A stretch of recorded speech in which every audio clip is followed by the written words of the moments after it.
Hello mga ka-tunapers!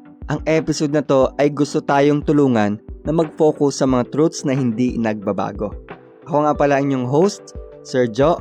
Ang topic natin ngayon ay super importante, hope o pag-asa. Alam natin, di ba?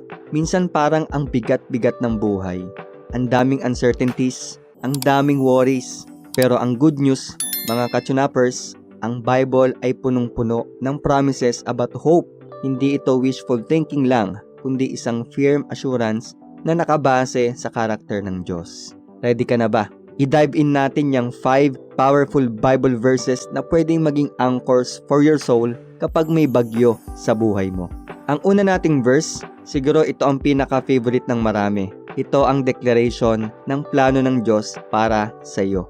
Jeremiah 29:11. For I know the plans I have for you, declares the Lord. Plans for welfare and not for evil, to give you a future and a hope.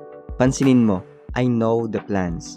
Kahit mukhang magulo ang lahat sa paningin natin, God has a deliberate good plan. May future at may hope siyang nakalaan. Your life is not a mistake. It's a masterpiece in progress. Trust that. Romans 15:13.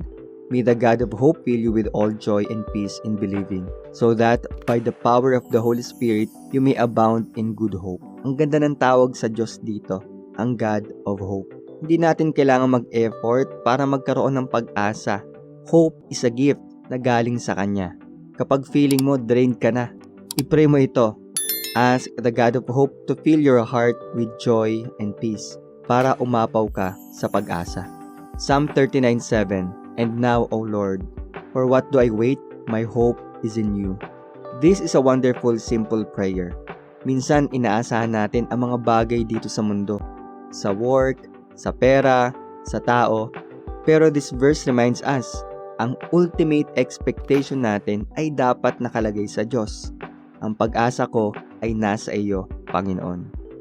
Lamentation 3:24.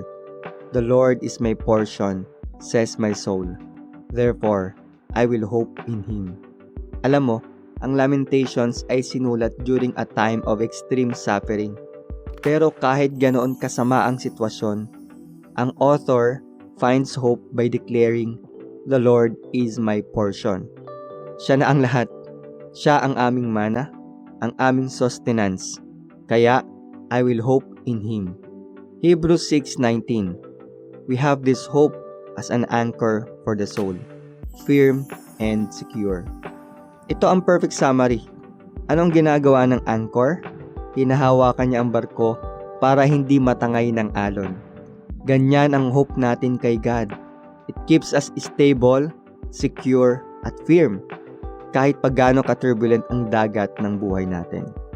I challenge you mga ka-tunapers, pumili ka ng isang verse, yung pinaka-tumago sa puso mo. Isulat mo. Set mo as wallpaper. Kapag feeling mo nagda-doubt ka, i-repeat mo lang. Hayaan mong ang salita ng Diyos ang maging anchor for your soul mo. Huwag kalimutan, ang pag-asa natin ay hindi pansamantala. Ito ay firm and secure. If this video helped you, please don't forget to like this video and subscribe to our channel para lagi kang updated sa bago naming content. And I want to hear from you. Sa comment section, share mo ang thoughts mo or kung anong next na topic ang gusto mong i-cover natin. Maraming salamat sa pakikinig and always remember, i-tune up natin ang love life natin sa Lord.